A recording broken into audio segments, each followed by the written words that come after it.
បាទជំរាបសួរពុកម៉ែបងប្អូនទាំងអស់គ្នាជាទីគោរពបាទស្មើនេះដែរពុកម៉ែបងប្អូនសម្រានឬនៅចប់ពីការងារបាទថ្ងៃនេះដែរខ្ញុំបំពេអារម្មណ៍ជូនពុកម៉ែបងប្អូនសម្រាប់នៅរឿងមួយទៀតបាទខ្ញុំតេតងនឹងរឿងខ្ញុំផ្ទាល់បាទជួបផ្ទាល់មកក្នុងឆាកជីវិតនេះគឺ ដូចជាម្ដងនឹងគឺសាហាវបំផុតហើយបាទនេះជារឿងពិតបាទពិតរបស់ខ្ញុំអញ្ចឹងណារឿងនេះគឺរឿងពូបាទគាត់បានគួរនឹងចរាចរណ៍ស្លាប់បាទពូគាត់ជាពូសាច់ឆ្ងាយដែរគាត់ណាជាប់រាប់អានគ្នាហូបចុកជាមួយគ្នាដើរជាមួយគ្នាអញ្ចឹងណាបាទមិនដើរជាញឹកញាប់អីទេបងពុកម៉ែបងប្អូនដើរយូរម្ដងអីចឹងណាគាត់ថាពេលជុំគ្នាអីពេលល្ងាចគាត់ធ្វើការគាត់ទៅខ្ញុំធ្វើការខ្ញុំទៅហើយដល់ពេលល្ងាចឡើងគឺជុំគ្នាតិចតួចទៅស្រែកឆាសអញ្ចឹងណាបាទគឺញឹកបាទពេលហូបចុកជាមួយគ្នាគឺញឹកពួកអីផ្ទះគាត់ហើយផ្ទះខ្ញុំក្បែរគ្នាពុកម៉ែបងប្អូនបាទពេលថ្ងៃមួយហ្នឹងគឺកន្លងប្រហែលជាមួយសប្តាហ៍ទៅតែជួបគ្នាបាទហូបចុកមួយគ្នាអញ្ចឹងណាអាសាគាត់មកលេងផ្ទះខ្ញុំបាទគឺល្ងាចឡើងប្រលប់អីគឺជុំមកផ្ទះខ្ញុំលេងហូបដាក់មកតយពីតយអញ្ចឹងណាបាទរួចហើយថ្ងៃមួយគឺខ្ញុំបានឡើងទៅភ្នំពេញបាទហើយត្រូវជាថ្ងៃសៅរ៍ឡើងទៅភ្នំពេញអញ្ចឹងពេលនោះថ្ងៃអាទិត្យខ្ញុំបានមកវិញបាទមកវិញហើយគាត់នឹងគាត់អ្នកលក់បាទអ្នកលក់ពងទាអញ្ចឹងណាបាទរឿងនេះដែរជារឿងពិតហើយក៏សូមអភ័យទោសដែរចំពោះបាទគាត់ពួកគាត់នៅក្មេងហើយអាយុ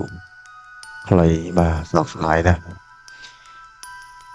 ពេលគាត់ទៅលក់ពងទាអញ្ចឹងពងទាគឺគាត់ដូចសពរាល់ដងអញ្ចឹងគាត់ជាអ្នកលក់ពងទាចិញ្ចឹម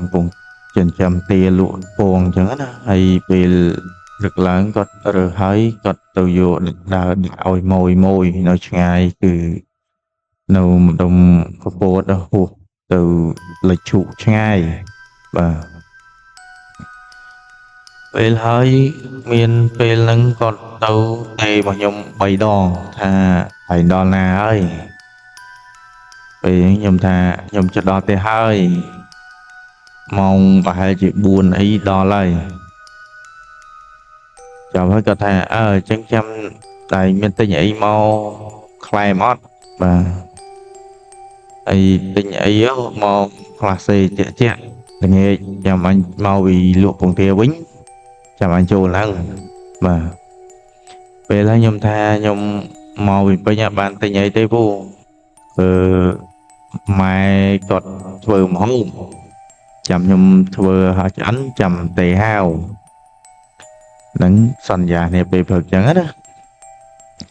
អូនិយាយទៅព្រឺស្បល់នៅនឹកឃើញបាទហើយរយៈពេលហ្នឹងរយៈពេលយូរហើយហើយជាជិតចូល10ឆ្នាំហើយបាទប្រហែល10ឆ្នាំហើយគាត់បានស្លាប់បាទចឹងចូលសាច់រឿងតែម្ដងនោះពេលហ្នឹងហើយគាត់ទេមកម្ដងទៀតប្រហែលជាថ្ងៃត្រង់ថ្ងៃត្រង់ចឹងទេមកគាត់នៅលក់អីទេមកថាឲ្យដល់ណាហើយសួរទៀតចឹងដោយសារអីខ្ញុំសន្យាថាខ្ញុំចេញមកពេលព្រឹកតាមពិតខ្ញុំចេញមកមិនព្រឹកអីជាប៉ុន្មានទេម៉ោងប្រហែល10អីម៉ោង11អីចេញពីពេញមកហើយគាត់ទេថ្ងៃត្រង់ទេភាសាទៀតទេមកថាឲ្យដល់ណាហើយថាខ្ញុំដល់ហួស5ខ្នាហើយហើយពេលថ្ងៃវាក្តៅដែរខ្ញុំសម្រាកហូបភេសជ្ជៈអីតិចទៅនៅបដោយផ្លូវអញ្ចឹងណាដល់ទៅពេលសម្រាកតិចទៅបាទខ្ញុំបានប្រាប់គាត់ថាម៉ោងប្រហែលជាម៉ោង3ម៉ោង4អីខ្ញុំទៅដល់ហើយ តែប្អូនខ្ញុំនៅផ្ទះហ្នឹងគាត់ធ្វើម្ហូបហើយដូចជាមាន់3ដឹកអឺពេលឲ្យគេដឹកពងទាលក់ទៀតហើយប្រហែលជាម៉ោង3គាត់ទេមកទៀតថាអញធ្វើម្ហូបទៅអញចិត្តទៅដល់ហើយតែអញដាក់នៅផ្ទះបងប្អូននៅកពតអញ្ចឹងណាគាត់ហូបអីប្រហែលជាមួយប៉ុង2ប៉ុងគាត់ដោយសារផ្លូវឆ្ងាយអញ្ចឹង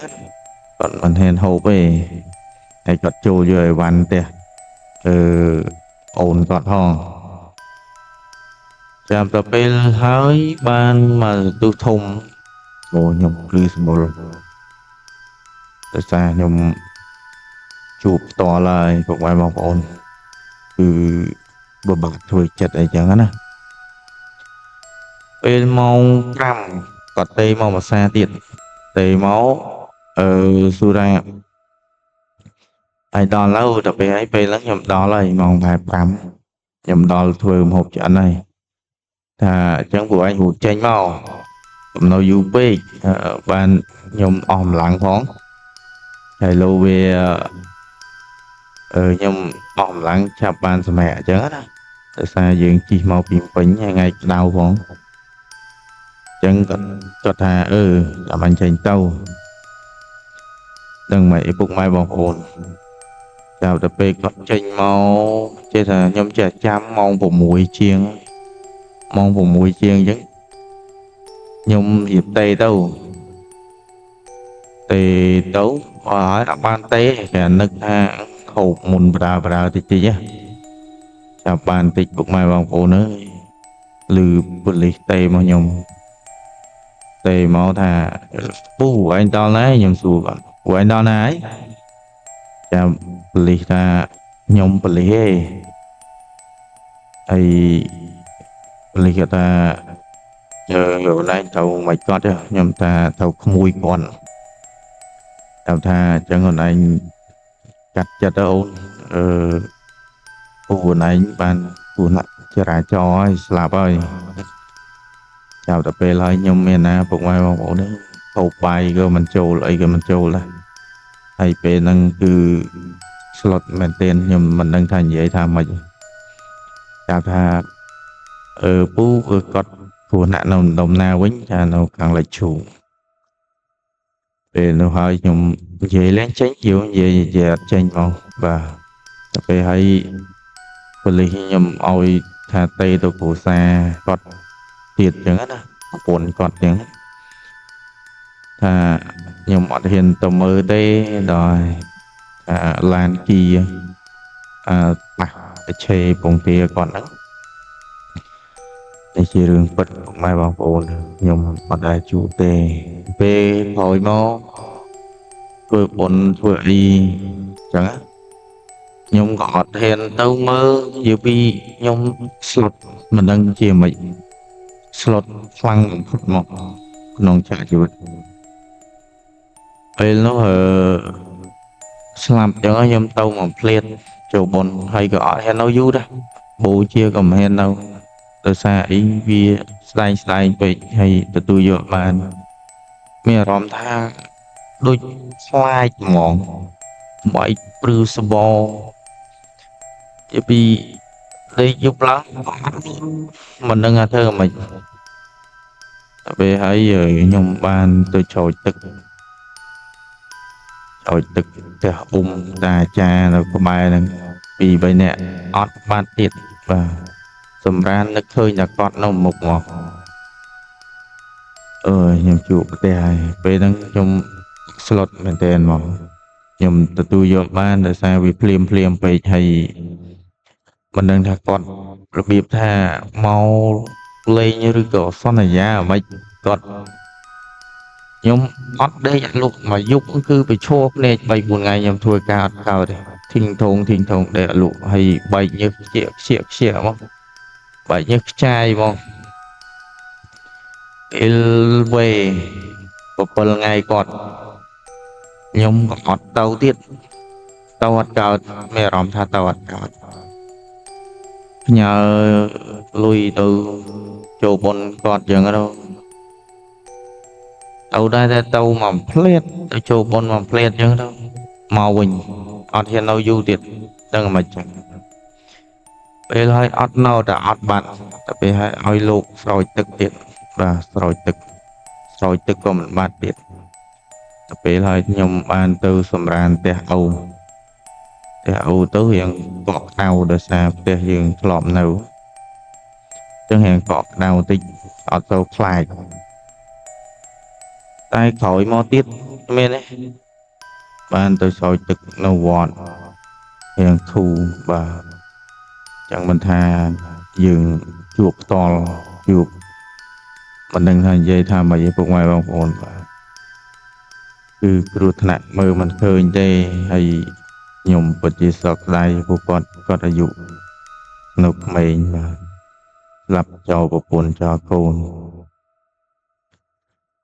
nâng ai buộc mai bong ôn nhầm miền tập năng tê hay dễ dù tư cứ anh lùng lôi hay siêu ăn non và cô dạ phê du ấy bạn nâu ta nức còn hay mà nâu ta tùy ăn siêu siêu lại cái nào ha mẹ rõm thắc lại và để chặt lụa bọn mình hơi mẹ rõm thắc bay như dục lẫn ọt hiện tại chút nôm tiết buộc mai bong ôn con nôm chắc chất chút nôm đã phui vậy ở lại mà đó chút nôm đã phui đây mà đòn mẹ đây ôi bà này cũng mai bong ôn bà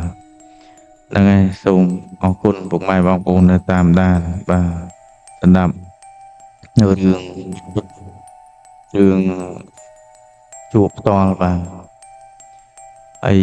xôm ở buộc mai bong ôn thưa đầm nơ tao na sọc sờ bài sọc sờ vật hiệp và mọi miền rút nặng ai nâng buộc mai bong ôn về để lòng lâu rư gõ chi ai cứ tạiประหยัดจากออกเนี่ยบ่าบรรดาจิตบรรดาชายกรมประหารบ่าเหนื่อยส่งออกคน